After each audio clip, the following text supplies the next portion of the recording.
Phil, I wonder if the pandemic has changed anything, right? Because it seems that a lot of geopolitical calculations that we've had previously are changing because of the pandemic, and where countries are now just trying to save themselves, really, versus helping others. So, for example, a lot of the countries that may be involved in Africa would be looking at their own self-interest beyond just the interests of those respective African nations.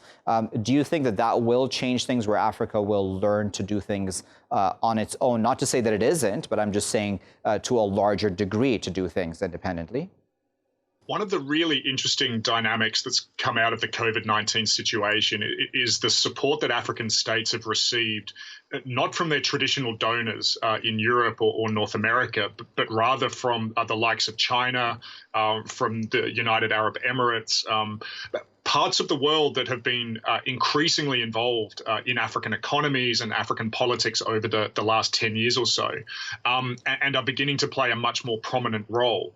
And this could lead to a real tectonic change in the way that outside actors engage with Africa. We may start to see African states in many ways looking to the East rather than looking to Europe and North America for assistance. And this is something that's not fresh in the COVID-19 situation. This has been going on for a long time, but it's become, I think, even more acute. I mean, just one example of this is that the Alibaba Foundation in China has been the largest donor of equipment and funds for African states to deal with this pandemic.